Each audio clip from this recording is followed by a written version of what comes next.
Good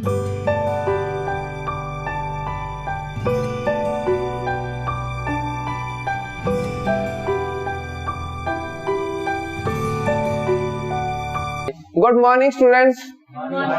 तो बेटा जी आज हमने क्या करना है जी, चैप्टर 1 करना है पूरा, ठीक है जी। उसकी हम पहले समरी करेंगे, देन उसके बाद करेंगे हम उसके एमसीक्यू बेसिस क्वेश्चंस, ठीक है। तो स्टार्ट करें। तो चैप्टर में सबसे पहले हम क्या पढ़ेंगे जी, केमिकल रिएक्शन। केमिकल रिएक्शन होती क्या है बेटा जी, केमिकल रिएक्शन। तो क्या बोला है, the transformation of chemical substance into another substance. That means क्या हो रहा है, ट्रांसफॉर्मेशन हो रही है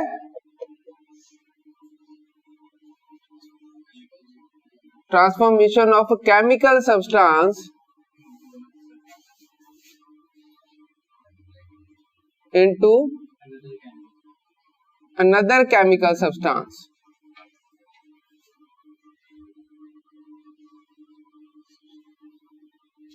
उस चीज को हम क्या बोल देते हैं, केमिकल रिएक्शन बोल देते हैं। एग्जाम्पल के तौर पे अगर मैं बात करूं तो जस्ट एग्जाम्पल ले रहे हैं कि मैंने ले लिया मैग्नीशियम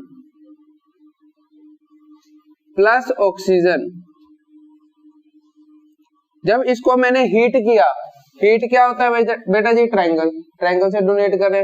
जैसे ही मैंने हीट किया इसको तो ये क्या बन गया, मैग्नीशियम ऑक्साइड।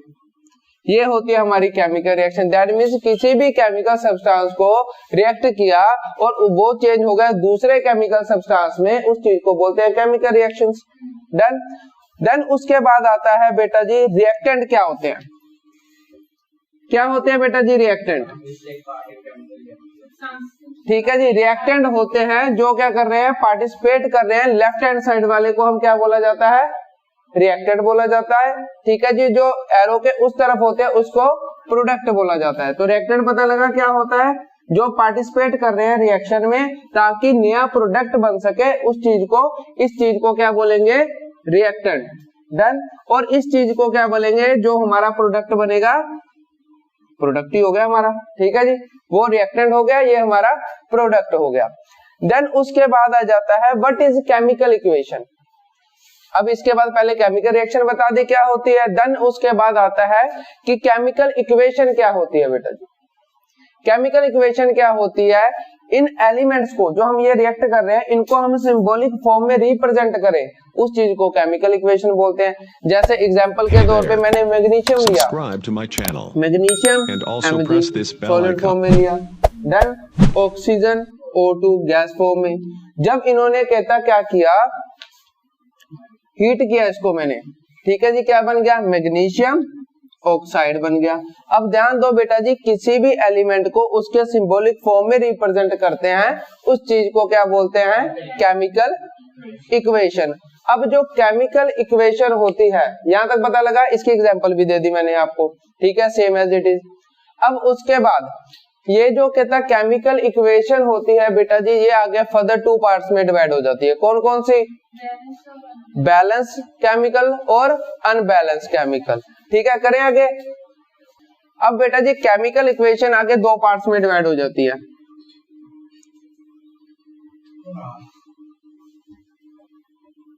Are 2 types. कौन कौन सी, पहली होती है बैलेंस केमिकल इक्वेशन, ठीक है, और दूसरी होती है बेटा जी अनबैलेंस।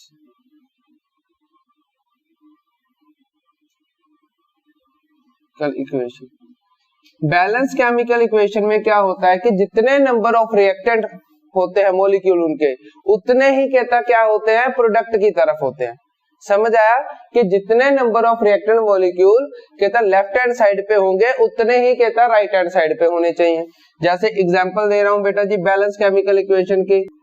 जिंक को जब हमने कहता सल्फ्यूरिक एसिड के साथ रिएक्ट किया, डन, तो क्या बना, जिंक सल्फेट प्लस H2। अब ध्यान दो, कहता इस तरफ वाले को क्या बोलते थे हम, और इस दूसरी तरफ वाले को प्रोडक्ट। अब बैलेंस केमिकल इक्वेशन में क्या होता है, ध्यान दो, जिंक, पहले जिंक लिख लिया, और कौन सा एलिमेंट है हमारा, हाइड्रोजन, और दूसरी तरफ क्या है, सल्फर भी है और ऑक्सीजन भी है, ये चारों लिख दिया मैंने इस तरफ। अब ये हमारा हो गया रिएक्टेंट और ये हो गया हमारा प्रोडक्ट। अब रिएक्टेंट में जिंक कितने हैं, 1, हाइड्रोजन कितने हैं, सल्फर कितने हैं, ऑक्सीजन कितने हैं, 4। अब प्रोडक्ट में जिंक कितने हैं, 1, और उसके बाद हाइड्रोजन कितने हैं बेटा इसमें, 2, सल्फर कितने हैं, 1, और ऑक्सीजन कितने हैं, 4। ये होती है बैलेंस। दैट मींस देखो जिंक के यहाँ भी 1, यहाँ भी 1, यहाँ पे हाइड्रोजन 2, यहाँ भी हाइड्रोजन 2, यहाँ पे सल्फर 1, यहाँ पे भी सल्फर 1, ऑक्सीजन यहाँ पे 4, यहाँ पर भी 4। तो इस चीज को क्या बोलते हैं, balance chemical equation. That means जितने नंबर ऑफ एलिमेंट इस तरफ है उतने ही कहता है प्रोडक्ट की तरफ होने चाहिए। तो इस चीज को क्या बोला जाता है, बैलेंस केमिकल इक्वेशन। डन यहां तक। अब आते हैं, बात करते हैं किसकी, अनबैलेंस केमिकल इक्वेशन की। अब ध्यान दो, अब हम बात करते हैं किसकी, अनबैलेंस केमिकल इक्वेशन की। अनबैलेंस में हमने एग्जांपल ले ली आयरन की, किसके साथ आयरन को रिएक्ट किया हमने, पानी के साथ।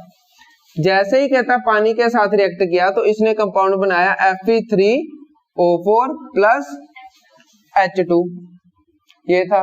अब देखो मैंने सिर्फ एलिमेंट के नाम लिखे, पहले आयरन भी है, Fe, हाइड्रोजन है और ऑक्सीजन है, तो रिएक्टेंट की तरफ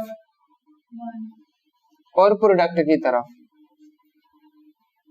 ठीक है जी। अब रिएक्टेंट की तरफ आयरन कितने हैं, 1, और उसके बाद प्रोडक्ट की तरफ कितने हैं, 3, हाइड्रोजन रिएक्टेंट की तरफ 2, इस तरफ 2, ऑक्सीजन यहाँ पे कितने हैं, 1, और इस तरफ कितने हैं, 4। इस तरफ वाले को क्या बोलते थे, रिएक्टेंट, और दूसरी तरफ वाले को प्रोडक्ट। डन। अब देखो इसमें क्या होता है, क्या ये बैलेंस है, यहाँ पे 1 है, यहाँ पे 3 है, ये वाला तो हाइड्रोजन हाइड्रोजन तो बैलेंस है, बट क्या ये बैलेंस है, नहीं बैलेंस। तो इसको हम क्या बोलते हैं, अनबैलेंस केमिकल इक्वेशन। तो इसको हमने बैलेंस करना है, हमने बैलेंस करना है, तो वो कैसे करेंगे, ध्यान दो। अगर यहाँ पे हाइड्रोजन सॉरी आयरन 1 है और यहाँ पे 3 है, तो क्या करेंगे, 3 से मल्टीप्लाई कर दें। 3 यहाँ पे अगर मैं 3 से मल्टीप्लाई करूंगा, 3Fe और Fe3। डन। अब हाइड्रोजन यहाँ पे 2 कंप्लीट है, ऑक्सीजन यहाँ पे कितने हैं, 1, और उस तरफ कितने हैं, 4, यही है। तो इस इंटू 4, जैसे ही 4 किया बैलेंस हो गया। अब क्या करेंगे उसको करने के लिए, तो ये वाले ऑक्सीजन का क्या लगा दिया, आगे 4 लगा दिया, 4 हाइड्रोजन हो गए। अब ध्यान दो, जैसे ही 4 हाइड्रोजन हुए यहाँ, 4 ऑक्सीजन हुए यहाँ पर, ठीक है, जैसे ही 4 ऑक्सीजन यहाँ पर हुए तो इसका मतलब 4 to the 8 ऑक्सीजन हो गए। ओ सॉरी यार, अब ध्यान दो, अगर कहता 4 ऑक्सीजन हुए यहाँ पे, तो उसका मतलब क्या हुआ, 4 to the 8 हाइड्रोजन एटम हो गए। तो यहाँ पे कितने हैं, 2, तो 8 हाइड्रोजन यहाँ हो गए, तो यहाँ पे कितने हैं, 2। तो क्या करेंगे, 4 से मल्टीप्लाई, दोनों को ही मैंने क्या कर दिया, 4 से मल्टीप्लाई कर दिया। तो यह बैलेंस हो गया। आयरन के 3 एलिमेंट, यहाँ पर भी 3, ऑक्सीजन यहाँ पे 4, यहाँ पर भी 4, hydrogen 4 to the 8, hydrogen 8। Done, समझ आया, ठीक है। फिर इस चीज को हमें बैलेंस करना है, क्योंकि क्वेश्चंस आएंगे आप लोगों को कि बैलेंस करके बताओ कि हाइड्रोजन या आयरन कोई भी कंपाउंड के कि कितने एलिमेंट्स है, ठीक है, यहां तक पता लगा। अब बेटा जी सबसे इंपॉर्टेंट इसमें आ जाता है, जब कहता रिएक्शन हो रही होती है उसमें क्या क्या चेंजेस आते हैं, क्या क्या कैरेक्टरिस्टिक्स आ गई केमिकल इसकी रिएक्शंस की, केमिकल रिएक्शंस के कुछ कैरेक्टरिस्टिक्स आ गई। जब कहता कोई भी कंपाउंड रिएक्ट हो रहा होता है, सबसे पहले क्या होता है, चेंजेस क्या आते हैं उसमें, क्या आते हैं चेंजेस बेटा जी, टेम्परेचर चेंज होता है, और क्या होता है भाई, पढ़े हुए चैप्टर, कलर चेंज हो गया, 2 स्टेट चेंज होगी, हाँ बिल्कुल, गैस रिलीज हो रही है, और कुछ हो रहा है, ठीक है जी। सबसे पहले कहता है गैस निकल रही है, कलर चेंज हो रहा है, तीसरा पॉइंट क्या है, सब्सटेंस की स्टेट चेंज हो रही है, देन उसके बाद टेम्परेचर चेंज, और उसके बाद एक लास्ट वन प्रेसिपिटेट भी तो बनते हैं, हमने पढ़ा था डबल डिस्प्लेसमेंट में, ठीक है जी, फॉर्मेशन ऑफ प्रेसिपिटेट। डन, यहां तक चलो। हाँ जी बेटा जी, अब हम करते हैं आगे टाइप्स ऑफ केमिकल रिएक्शन। क्या करेंगे?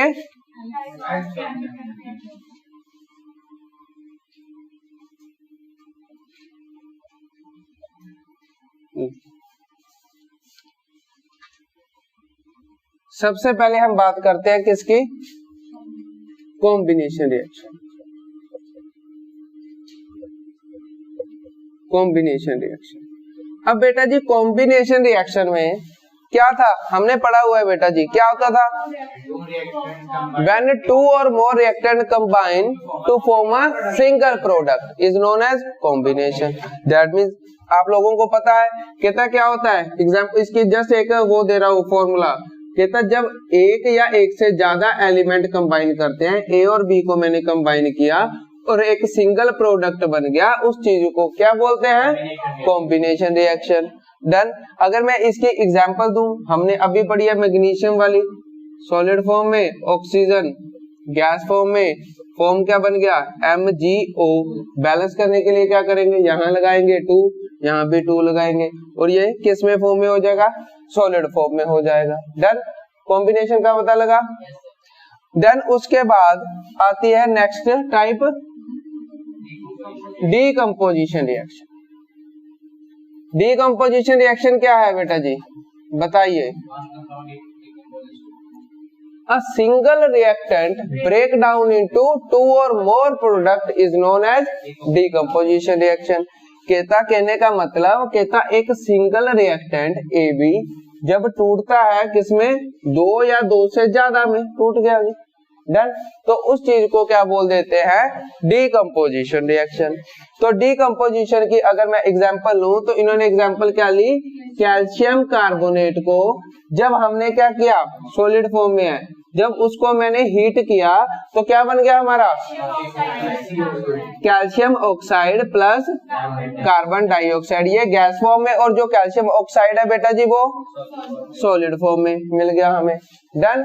क्या हुआ? A single reactant break down into 2 और more product is known as decomposition reaction. Done.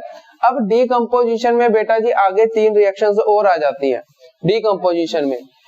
Thermal वाली, ठीक है जी, जो हीट की प्रेजेंस में, फिर इलेक्ट्रिसिटी की प्रेजेंस में, और फोटोलिसिस की प्रेजेंस, दैट मींस सनलाइट की प्रेजेंस में। ठीक है, तो सबसे पहले हम बात करते हैं किसकी? डीकंपोजिशन के ही आगे हैं। ठीक है जी, थर्मल डीकंपोजिशन। थर्मल डीकंपोजिशन क्या होगी बेटा जी? ठीक है जी, थर्मल क्या होगी? The decomposition of a substance on heating. Heat से कहता क्या हो? रिएक्शन चेंज हो। इसकी एग्जांपल ले लें, कौन सी ले बेटा जी? अभी की है बेटा, ये वाली कर लो। सेम जो हीट की प्रेजेंस में होती है, जैसे कैल्शियम कार्बोनेट, ठीक है जी, सॉलिड फॉर्म में था, उसको हीट किया, calcium oxide plus carbon dioxide, ये होगी थर्मल डीकंपोजिशन। देन उसके बाद आती है बेटा जी second one, electrolysis, electrolytic reaction. ठीक है, इलेक्ट्रोलाइटिक इलेक्ट्रोलिसिस रिएक्शन, वो जो इलेक्ट्रिसिटी की प्रेजेंस में हो, जिसे हीट करंट वगैरह प्रोड्यूस करके क्या किया जाए? उनको डिकम्पोज किया जाए, जैसे पानी के मॉलिक्यूल्स। अब पानी को हमने क्या किया? इलेक्ट्रिसिटी पास की, करंट पास आउट किया। जैसे ही करंट पास आउट हुआ तो क्या हुआ बेटा जी? प्लस O2 रिलीज हो गया, हाइड्रोजन अलग, ऑक्सीजन अलग हो गया। डन। अब तीसरी आती है बेटा जी फोटोलिसिस और फोटो डीकंपोजिशन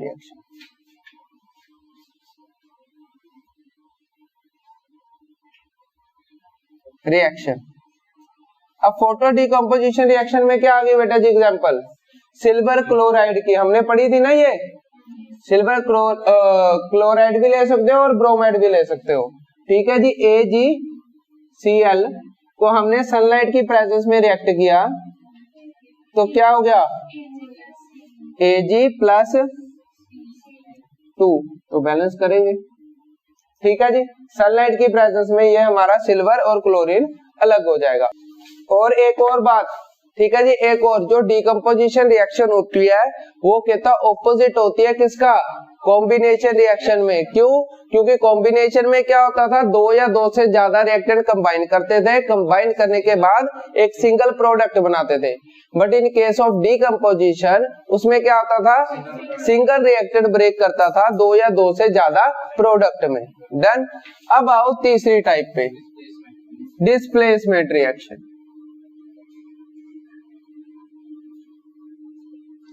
डिस्प्लेसमेंट रिएक्शन क्या होती थी बेटा जी? बिल्कुल, more reactive element displace less reactive element. ठीक है, उस चीज को क्या बोलते थे, डिस्प्लेसमेंट रिएक्शन। इसका मतलब अगर क्या ले, मैंने जस्ट एक जनरल फॉर्म ले रहा हूं, ए बी प्लस सी, तो उसने क्या कर देना है, ए सी प्लस बी को अलग कर देना है। ये होती है हमारी डिस्प्लेसमेंट रिएक्शन। तो इसकी एग्जांपल मैं अगर लूं तो बेटा जी कौन सी एग्जांपल ले ले, इन्होंने जिंक की और आयरन सल्फेट। जिंक की देखो एग्जांपल, जिंक को अगर मैं कहता कॉपर सल्फेट के साथ रिएक्ट करूं तो मोर रिएक्टिव ने क्या कर देना है, इसको डिस्प्लेस कर देना है। जैसे ही डिस्प्लेस किया तो क्या बना, zinc sulphate plus Cu, copper बन गया। डन। यहां तक पता लगा डिस्प्लेसमेंट का। अब इसकी फोर्थ टाइप आ जाती है बेटा डबल डिस्प्लेसमेंट।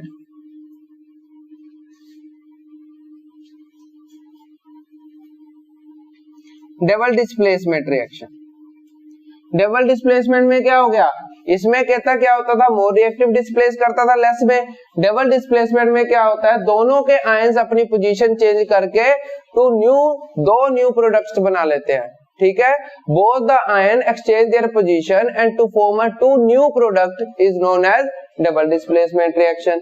अगर मैं इसकी जनरल फॉर्म लिखूं A B plus C D, तो दोनों ने क्या करना है, A D plus B C बना लेंगे। मतलब रिएक्टेंट से दो नए प्रोडक्ट बन जाएंगे, दोनों ने के आयंस अपनी पोजीशन चेंज कर लेंगे। डन। अब इसकी एग्जांपल इन्होंने क्या ली हुई है बेटा जी, example barium chloride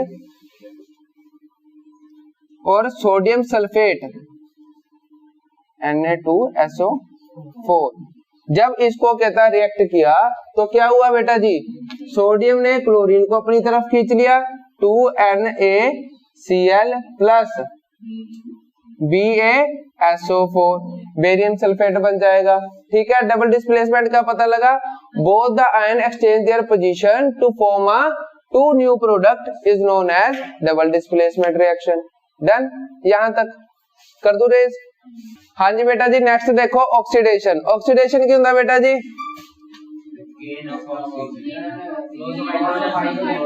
gain of, बिल्कुल जी, gain of oxygen and, very good. उसके बाद रिडक्शन क्या होता है, गेन ऑफ, बिल्कुल इसका उल्टा।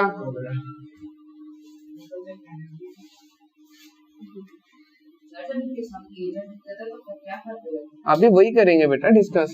ठीक है जी, ऑक्सीडेशन और रिडक्शन पता लग गया। अब उसके बाद आ जाता है ऑक्सीडाइजिंग एजेंट। अब क्या होता है बेटा जी oxidizing agent, which gives oxygen for,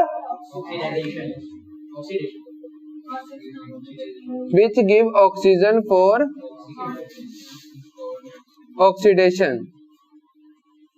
ठीक है जी, जो क्या करता है ऑक्सीडाइजिंग एजेंट, क्या होता है जो ऑक्सीजन देता है किसके लिए, ऑक्सीडेशन के लिए, उस चीज को क्या बोला जाता है, ऑक्सीडाइजिंग एजेंट। डन। और इसमें साथ में लिख दो and remove of hydrogen. Hydrogen को रिमूव कर देता है और ऑक्सीजन को दे देता है, उस चीज को बोल देते हैं ऑक्सीडाइजिंग एजेंट।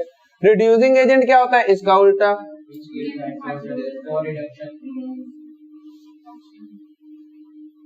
क्या होता है बेटा जी, विच, which give hydrogen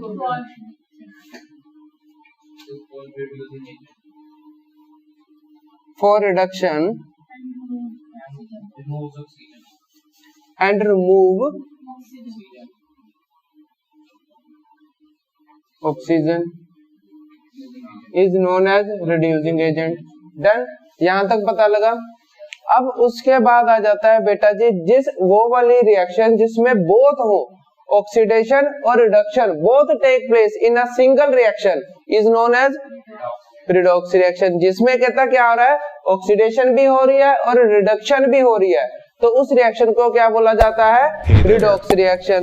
तो ध्यान दो, अब ध्यान दो बेटा जी रिडॉक्स, रिडॉक्स इसका मतलब क्या, री मतलब रिडक्शन